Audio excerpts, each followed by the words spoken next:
ಮೊದಲಿಗೆ ಪ್ರಮುಖ ಸುದ್ದಿಗಳ ಹೆಡ್ಲೈನ್ಸ್. ಬ್ರಹ್ಮಕುಮಾರೀಸ್ನಿಂದ ವಿಶ್ವ ಪರಿಸರ ದಿನಾಚರಣೆ, 40 ಲಕ್ಷ ಸಸಿ ನೆಡಿಕೆ, ಕಲ್ಪತರುಗೆ ಚಾಲನೆ ನೀಡಿದ ಬಂಡೆಪ್ಪ ಕಾಶಂಪೂರ್. ಗಾಳಿ ನೀರು ಬಿಸಿಲು ಫ್ರೀ ಕಾಶಂಪೂರ್. ಪ್ರತಿಜ್ಞೆ ಬೋಧಿಸಿದ ಬಿಕೆ ಸುಮಂಗಲ. ಔರಾದ್ನಲ್ಲಿ ಯೋಜನೆ ತಿಳಿಸಿದ ಮಂತ್ರಿ. ಜ್ಞಾನಗಂಗಾ ಶಾಲೆಯಲ್ಲಿ ಪರಿಸರ ಡೇ. ಔರಾದ್ನಲ್ಲಿ ಸಸಿಗಳ ನೆಡಿಕೆ ಕಾರ್ಯಕ್ರಮ. ಇದೀಗ ಸುದ್ದಿಗಳ ವಿವರಣೆ. ಗಾಳಿ, ನೀರು, ಬಿಸಿಲು ಇವೆಲ್ಲ ಸೃಷ್ಟಿಯಲ್ಲಿ ಫ್ರೀ ಸಿಗುವ ವಸ್ತುಗಳು. ಉಸಿರಾಡುವ ಆಕ್ಸಿಜನ್ ಬೆಲೆ ಏನಂತ ನನಗೆ ಕೊರೋನಾ ಬಂದಾಗ ಗೊತ್ತಾಯಿತು. 22 ದಿನ ಹಾಸಿಗೆ ಮೇಲಿದ್ದೆ. ಯಾರ ಭೇಟಿ ಇಲ್ಲ, ಮಾತಿಲ್ಲ, ಕತೆ ಇಲ್ಲ ಎಂದು ಮಾಜಿ ಮಂತ್ರಿ, ಬೀದರ್ ದಕ್ಷಿಣ ವಿಧಾನಸಭಾ ಕ್ಷೇತ್ರದ ಶಾಸಕರಾದ ಬಂಡೆಪ್ಪ ಕಾಶಂಪೂರ್ ಅವರು ತಮ್ಮ ಜೀವನದ ಘಟನೆ ನೆನೆಸಿ ಆಮ್ಲಜನಕ ಉಸಿರಾಟದ ಗಾಳಿಯ ಮಹತ್ವ ತಿಳಿಸಿದರು. ಅವರು ಇಂದು ಬೀದರ್ ತಾಲೂಕಿನ ಯದ್ಲಾಪುರ ಗ್ರಾಮದ ಹತ್ತಿರವಿರುವ ಬ್ರಹ್ಮಕುಮಾರಿ ಸಾಮಾಜಿಕ ಸೇವೆಯ ಅರಣ್ಯ ವಿಭಾಗದ 15 ಎಕರೆ ಭೂಮಿಯಲ್ಲಿ ಬಿಕೆ ಏರ್ಪಡಿಸಿದ ವಿಶ್ವ ಪರಿಸರ ದಿನಾಚರಣೆ ಸಸಿಗೆ ನೀರು ಹಾಕುವ ಮೂಲಕ ಉದ್ಘಾಟಿಸಿ ಸಸಿ ನೆಟ್ಟು ಶುಭ ಹಾರೈಸಿ ಮಾತನಾಡುತ್ತಿದ್ದರು. ಕುಡಿಯುವ ನೀರಿಗಾಗಿ ಬೋರ್ವೆಲ್ ಹಾಕಿದರೂ ನೀರು ಸಿಗುತ್ತಿಲ್ಲ. 20 ವರ್ಷಗಳ ನಂತರ ಬೀದರ್ ಪರಿಸ್ಥಿತಿ ಏನಾಗಬಹುದು ವಿಚಾರ ಮಾಡಿ. ಹಣ ನೀಡಿದರೂ ನೀರು ಸಿಗುವುದು ಕಷ್ಟಕರದ ಪರಿಸ್ಥಿತಿ ಬರಬಹುದಾಗಿದೆ. ಇದನ್ನು ತಾವು 2018ರಲ್ಲಿ 14 ತಿಂಗಳ ಮಂತ್ರಿಯಾಗಿದ್ದಾಗ ಪ್ರತಿ ಶಾಲೆಯಲ್ಲಿ ಸಸಿ ನೆಡುವ ಕಾರ್ಯಕ್ರಮ ನಡೆಸಲು ಹೇಳಿದ್ದೆ. ಸಾಮಾಜಿಕ ಅರಣ್ಯ ಇಲಾಖೆಯ ಅಣ್ಣಾರಾವ್ ಪಾಟೀಲ್ ಹೊಣೆ ಹೆಚ್ಚಾಗಿರುವ ಪರಿಸರ ಹೇಳಿದರೆ ನಾವು ಉಳಿದೆವು ಎಂದರಿತು ಸಸಿ ನೆಡುವ ಕಾರ್ಯ ಮಾಡಲಿ. 1 ಕೋಟಿ ರೂಪಾಯಿ ಬೇಕಾದರೂ ಕೆಕೆಡಿಬಿಯಿಂದ ನನ್ನ ನಿಧಿಯಿಂದ ನೀಡುವೆ ಎಂದು ತೀವ್ರ ಕಳಕಳಿಯಿಂದ ಹೇಳಿದರು. ಇಂದು ದೇಶದಲ್ಲಿ ಆಕ್ಸಿಜನ್ ಮಾರಾಟದ ಬಿಸಿನೆಸ್ ಆರಂಭ ಆಗಿದೆ. ಶಾಲಾ ಮಕ್ಕಳ ಹೆಸರಿನಲ್ಲಿ ಅದೇ ಶಾಲೆಯಲ್ಲಿ ಸಸಿ ನೆಟ್ಟು ಹೆಸರಿಡಬೇಕು, ಇದು ನನ್ನ ಅಭಿಪ್ರಾಯವಾಗಿದೆ ಎಂದರು. ತಮ್ಮ ಎಂಎಲ್ಎ ಗಿರಿಯ 15 ವರ್ಷಗಳಲ್ಲಿ ತಮ್ಮ ಬಳಿ ಬರುವವರ ಜಾತಿ ಕೇಳಿಲ್ಲ, ಮತ ಪಂಥ ಕೇಳಿಲ್ಲ, ಕೆಲಸ ಮಾಡಿಕೊಟ್ಟಿದ್ದೇನೆ ಎಂದು ಬಂಡೆಪ್ಪ ಕಾಶಂಪೂರ್ ಅವರು ವಿವರಿಸಿ ಪ್ರಕೃತಿಯ ವಿರುದ್ಧ ಹೋಗದೆ ಪರಿಸರ ಸಂರಕ್ಷಿಸಿ ಮರ ಬೆಳೆಸಿ ಎಂದು ಕರೆ ನೀಡಿದರು.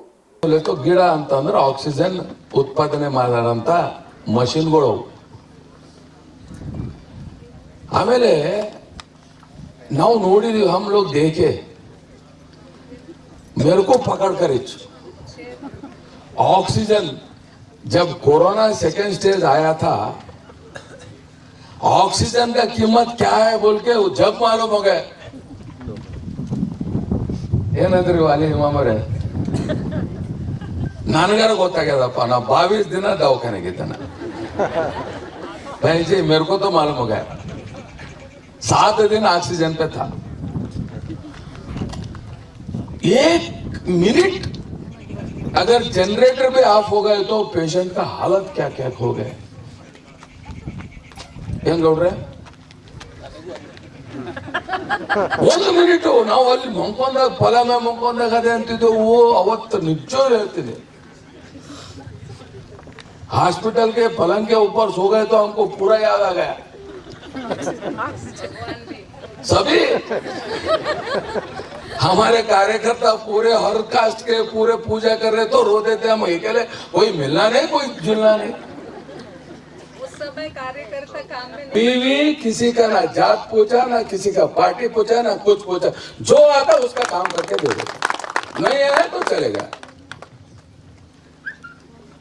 नॉर्मल सिस्टम अंदर ना याके क्यों बोल रहा हूं. देखिए, आज ऑक्सीजन बैंक का जो है ना एक नया बिजनेस आ रहा है. ऑक्सीजन अभी जैसा फॉरेन में अब पूरा पोल्यूशन हो गया, सिटी सब पोल्यूशन हो गया, तो उनके साथ में जैसा अभी वो शुगर का वगैरह रख लेके जा रहे देखो, वैसे जो है छोटे छोटे ऑक्सीजन के मशीन्स वो साथ में रख लेके गाड़ी में बैठे तो वो लगा लेना जरा फ्री ऑक्सीजन. वो भी बिजनेस हो गया अभी.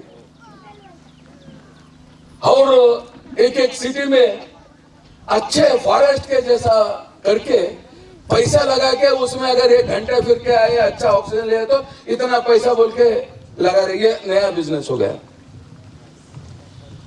तो हम प्रकृति को सेव करना और उसको बढ़ावा देना हमारा मूल कर्तव्य है. हम ये जो तीनों है, हम सिर्फ घर में बैठ के फ्री मिल रहा हमारे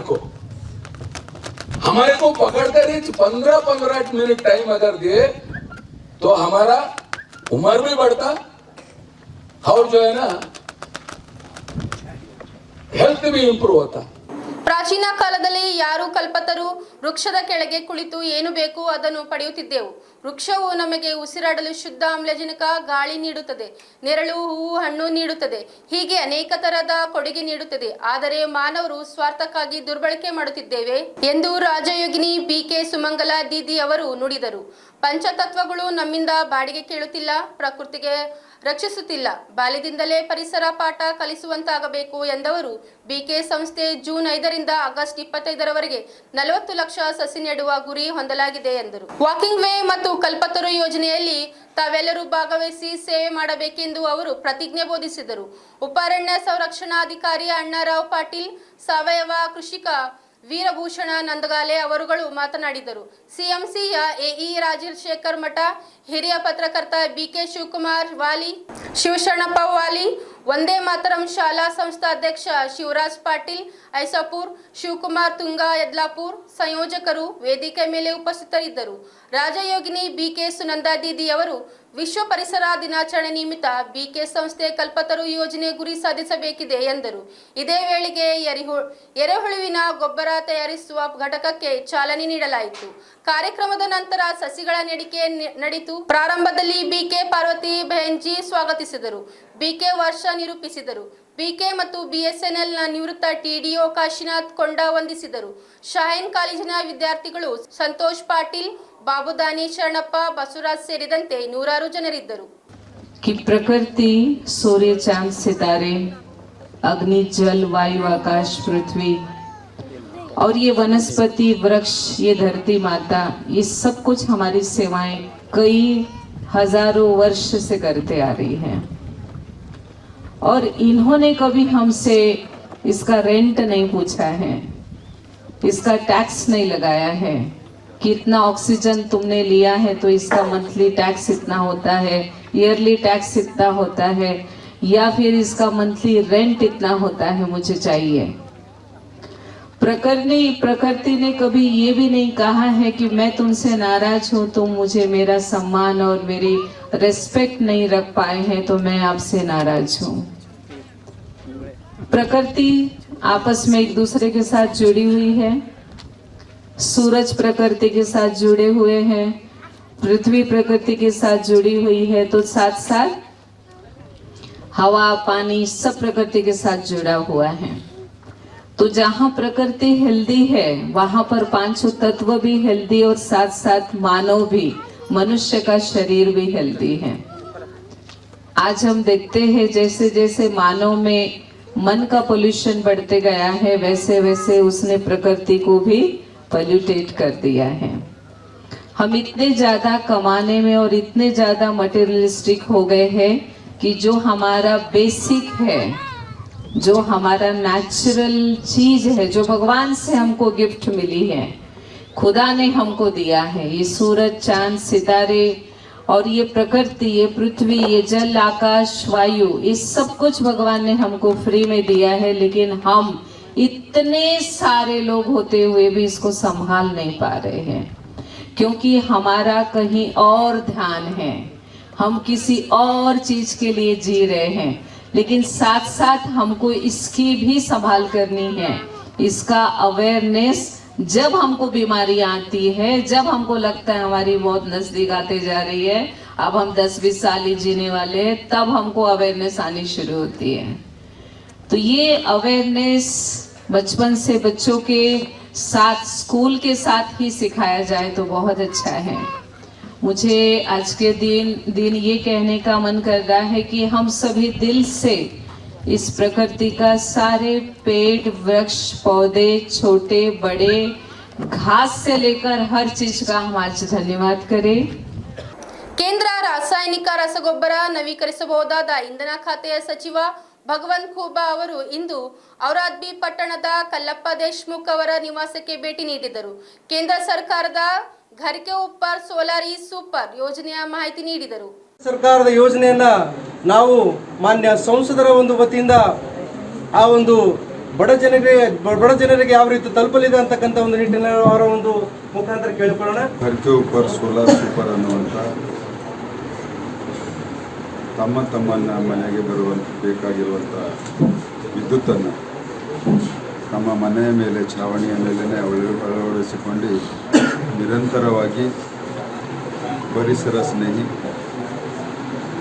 ಮತ್ತು ಮುಂಬರುವಂಥ ದಿನಗಳಲ್ಲಿ ಮಾಲಿನ್ಯ ನಿಯಂತ್ರಣ ಮಾಡಬೇಕಾದರೆ ಇಂತಹ ಒಂದು ಯೋಜನೆಯ ಲಾಭವನ್ನು ಸಂಪೂರ್ಣವಾಗಿ ದೇಶದ ನಾಗರಿಕರು ತಗೊಳ್ಬೇಕು ಅನ್ನುವಂಥದ್ದನ್ನು ಸರ್ಕಾರದ ಮಹತ್ವಾಕಾಂಕ್ಷಿ ಉದ್ದೇಶ ಮತ್ತು ಕಾರ್ಯಕ್ರಮವಾಗಿರ್ತದೆ.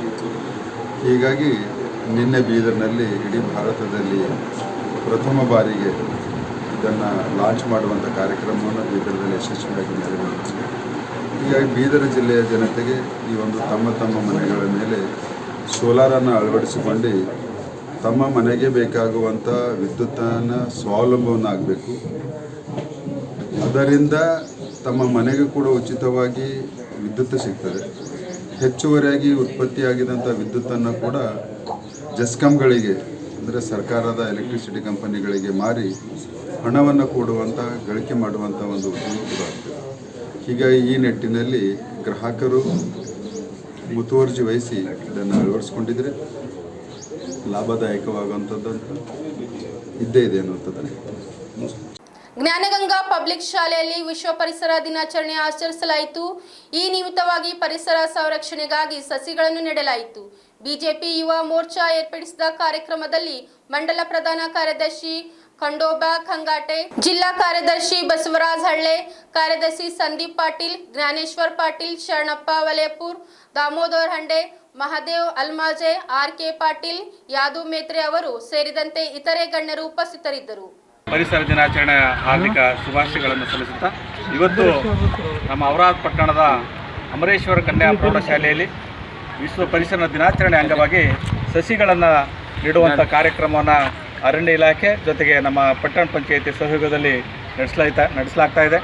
ವಿಶೇಷವಾಗಿ ಇವತ್ತು ಕಾಡಿನ ನಾಶದಿಂದಾಗಿ ಮಳೆ ಇರಲಾರ್ದೇ ಬೆಳೆಯನ್ನು ಬರಲಾರ್ದೇ ಅನೇಕ ಸಂಕಷ್ಟಗಳನ್ನು ನಾವು ಎದುರಿಸುವಂತಾಗಿದೆ. ಹೀಗಾಗಿ ಎಲ್ಲೆಡೆ ಕಾಡನ್ನು ಬೆಳೆಸ್ತಕ್ಕಂಥದ್ದು ಅತಿ ಅವಶ್ಯಕವಾಗಿರುವಂಥದ್ದು. ಈಗಾಗಲೇ ಮನೆಗೊಂದು ಮರ ಊರಿಗೊಂದು ವನ ಎನ್ನುವಂತೆ ಕಾಡು ಬೆಳೆಸಿ ನಾಡು ಉಳಿಸಿ ಅನ್ನುವ ನಿಟ್ಟಿನಲ್ಲಿ ಪ್ರತಿಯೊಂದು ಕಡೆಗೆ ಪ್ರತಿಯೊಂದು ಶಾಲೆಗಳಲ್ಲಿರ್ಬೋದು, ಸರ್ಕಾರಿ ಕಟ್ಟಡಗಳಿರ್ಬೋದು, ಅಥವಾ ಶಾಲಾ ಆಟದ ಮೈದಾನಗಳಿರ್ಬೋದು, ಎಲ್ಲ ಕಡೆಗೂ ರಸ್ತೆ ಬದಿಲಿರ್ಬೋದು, ಪ್ರತಿಯೊಂದು ಕಡೆಗೂ ಸಹಿತ ಗಿಡಗಳನ್ನು ನಡೆಸುವ ಮುಖಾಂತರವಾಗಿ ಅರಣ್ಯೀಕರಣವನ್ನು ಮಾಡ್ತಕ್ಕಂಥದ್ದು ಭಾಳ ಒಳ್ಳೆಯ ಒಂದು ಉದ್ದೇಶ ಇದೆ. ಈಗಾಗಲೇ ನಮ್ಮ RF ಅವರು ಹೇಳಿದ ಹಾಗೆ ಇವತ್ತಿನಿಂದ 5ನೇ ತಾರೀಕಿನಿಂದ 12ನೇ ಜೂನ್ವರೆಗೆ ಸುಮಾರು 1 ವಾರಗಳ ಕಾಲ ಎಲ್ಲ ಕಡೆಗೆ ಈ ಒಂದು ಸಸ್ಯಗಳನ್ನು ಬೆಳೆಸಲಿಕ್ಕೆ ಒಂದು ಕಾರ್ಯಕ್ರಮವನ್ನು ಹಾಕ್ಕೊಂಡಿರ್ತಕ್ಕಂಥದ್ದು ಬಹಳ ಖುಷಿಯ ವಿಚಾರ. ಈಗಾಗಲೇ ಈ ಒಂದು ನಮ್ಮ ಕನ್ಯಾ ಪ್ರೌಢಶಾಲೆ ಇದಕ್ಕೆ ಚಾಲನೆಯನ್ನು ಕೊಟ್ಟಿದ್ದಾರೆ. ಜೊತೆಗೆ ಮರಗಳನ್ನು ಬೆಳೆಸೋದು ಅಷ್ಟೇ ಅಲ್ಲ, ನಮ್ಮ ಬೀಜವನ್ನು ಬಿತ್ತನೆ ಕಾರ್ಯಕ್ರಮವನ್ನು ಸಹಿತ ಹಮ್ಮಿಕೊಂಡಿರ್ತಕ್ಕಂಥದ್ದು. ಗಿಡಗಳನ್ನು ಈಗಾಗಲೇ ನಮ್ಮ ಅಮರೇಶ್ವರ ಕನ್ಯಾ ಪ್ರೌಢಶಾಲೆಯ ಮಕ್ಕಳ ವತಿಯಿಂದ ಬೀಜಗಳನ್ನು ಬಿತ್ತುವ ಮುಖಾಂತರವಾಗಿ ಸಸ್ಯಗಳನ್ನು ಬೆಳೆಸುವ ನಿಟ್ಟಿನಲ್ಲಿ ಸಹಿತ ಅವರಿಗೆ ಒಂದು ಜಾಗೃತಿಯನ್ನು ಮೂಡಿಸುವಂಥ ಕೆಲಸವನ್ನು ಸಹಿತ ಈಗಾಗಲೇ ಮಾಡಿರುವಂಥದ್ದು. ಔರಾದ್ ಬಿ ಪಟ್ಟಣದಲ್ಲಿ ವಿಶ್ವ ಪರಿಸರ ದಿನಾಚರಣೆ ಆಚರಿಸಲಾಯಿತು. ಪ್ರಕಾಶ್ ದೇಶ್ಮುಖ್ ಅವರು ವಿಶೇಷ ಉಪನ್ಯಾಸ ನೀಡಿದರು. ಮುಖ್ಯ ಅತಿಥಿಗಳಾಗಿ ಔರಾದ್ ಬಿ ಪಟ್ಟಣ ಪಂಚಾಯಿತಿ ಮುಖ್ಯಾಧಿಕಾರಿ ಶಿವಕುಮಾರ್, ಅತಿಥಿಗಳಾಗಿ ಶಶಿರಾವ್ ಕೋಳಿ, ಕೆರಬಾ ಪವಾರ್, ಗುಂಡಪ್ಪ ಮುದಾಳೆ, ಸಂಜು ನಡಿಯಾರ್ ಆಗಮಿಸಿ ಮಾತನಾಡಿದರು. ಅಮರೇಶ್ವರ ಕನ್ಯಾ ಪ್ರೌಢಶಾಲೆಯ HM ರಜನಿಗಂಧ ಅಧ್ಯಕ್ಷ ವಹಿಸಿ ಮಾತನಾಡಿದರು. ವಲಯ ಅರಣ್ಯಾಧಿಕಾರಿ ರಘುನಾಥ್ ರಾಠೋಡ್, ಅಂಕುರ್ ಸುಧಾಕರ್, ಹಾವಪ್ಪ ಸಿಬ್ಬಂದಿ ಬಸವರಾಜ್ ಸೇರಿದಂತೆ ಇತರೆ ಗಣ್ಯರು ಉಪಸ್ಥಿತರಿದ್ದರು. ಭಾರತೀಯ ಜನತಾ ಪಕ್ಷ ಯುವ ಮೋರ್ಚಾ ವತಿಯಿಂದ ಇಂದು ಔರಾದ್ ಮಂಡಲದಲ್ಲಿ ವಿಶ್ವ ಪರಿಸರ ದಿನಾಚರಣೆಯನ್ನು ಆಚರಣೆ ಮಾಡ್ತಾ ಇದ್ದೀವಿ. ಮಾನ್ಯ ಭಾರತದ ಹೆಮ್ಮೆಯ ಪ್ರಧಾನಿ ನರೇಂದ್ರ ಮೋದಿಯವರ 8 ವರ್ಷದ ಸುಶಾಸನ, ಕೇಂದ್ರ ಸರ್ಕಾರದ ಒಳ್ಳೆಯ ಆಡಳಿತ ನಿಮಿತ್ತವಾಗಿ ಸುಶಾಸನ ಮತ್ತು ಬಡವರ ಕಲ್ಯಾಣ ಕಾರ್ಯಕ್ರಮದ ಅಡಿಯಲ್ಲಿ ಯುವ ಮೋರ್ಚಾಕ್ಕೆ ವಿಶೇಷವಾದಂಥ 5 ಕಾರ್ಯಕ್ರಮದಲ್ಲಿ ಈ ಒಂದು ವಿಶ್ವ ಪರಿಸರ ದಿನಾಚರಣೆ ಕಾರ್ಯಕ್ರಮವನ್ನು ಕೂಡ ಇವತ್ತು ಆಚರಣೆ ಮಾಡ್ತಾ ಇದ್ದೀವಿ. ನಮ್ಮ ದೇಶ ಉಳಿಬೇಕಾದರೆ ಇವತ್ತೇನು ಮೋದಿಜಿಯವರ ಕನಸು ಕಾಡು ಉಳಿಸಿ ನಾಡು ಬೆಳೆಸಿ ಎಂಬುವಂಥ ಪರಿಕಲ್ಪನೆ ಇವತ್ತು ಯುವ ಮೋರ್ಚಾ ದೇಶಾದ್ಯಂತ ಸುಮಾರು ಅನೇಕ ನಮ್ಮ ಗಿಡಗಳನ್ನು ನೆಟ್ಟಿಸೋದ್ರ ಮೂಲಕ ಯುವ ಜನತೆಗೆ ಮತ್ತೊಮ್ಮೆ ಈ ಒಂದು ಕಾರ್ಯಕ್ರಮಕ್ಕೆ ಚಾಲನೆ ನೀಡ್ತಾ ಇದ್ದೀವಿ.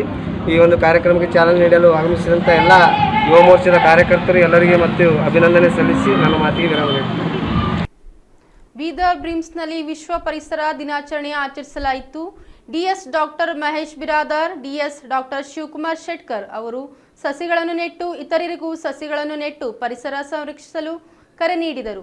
ನರ್ಸ್ ಇಮಾನುವೇಲ್ ಕೊಡಿಕರ್ ಅವರು ಸೇರಿದಂತೆ ಅನೇಕ ವೈದ್ಯರು ಉಪಸ್ಥಿತರಿದ್ದರು.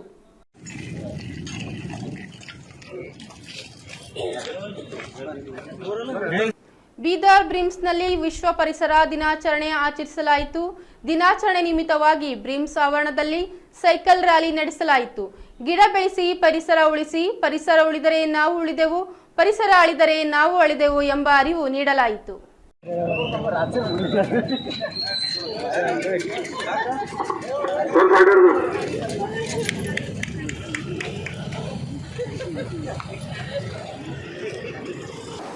ಕೊನೆಯಲ್ಲಿ ಪ್ರಮುಖ ಸುದ್ದಿಗಳ ಹೆಡ್ಲೈನ್ಸ್. ಬ್ರಹ್ಮಕುಮಾರೀಸ್ನಿಂದ ವಿಶ್ವ ಪರಿಸರ ದಿನಾಚರಣೆ, 40 ಲಕ್ಷ ಸಸಿ ನೆಡಿಕೆ, ಕಲ್ಪತರುಗೆ ಚಾಲನೆ ನೀಡಿದ ಬಂಡೆಪ್ಪ ಕಾಶಂಪೂರ್. ಗಾಳಿ ನೀರು ಬಿಸಿಲು ಫ್ರೀ ಕಾಶಂಪೂರ್. ಪ್ರತಿಜ್ಞೆ ಬೋಧಿಸಿದ ಬಿಕೆ ಸುಮಂಗಲ. ಔರಾದ್ನಲ್ಲಿ ಯೋಜನೆ ತಿಳಿಸಿದ ಮಂತ್ರಿ. ಜ್ಞಾನಗಂಗಾ ಶಾಲೆಯಲ್ಲಿ ಪರಿಸರ ಡೇ. ಔರಾದ್ನಲ್ಲಿ ಸಸಿಗಳ ನೆಡಿಕೆ ಕಾರ್ಯಕ್ರಮ. ಈ ದಿನದ ವಾರ್ತಾ ಸಂಚಿಕೆ ಮುಕ್ತಾಯವಾಯಿತು. ದಿನನಿತ್ಯ ನೋಡ್ತಾ ಇರಿ ಕದಂಬ ಟಿವಿ ನ್ಯೂಸ್. ಧನ್ಯವಾದಗಳೊಂದಿಗೆ ರಾಧಿಕಾ ಡ್ಯಾನಿಯಲ್.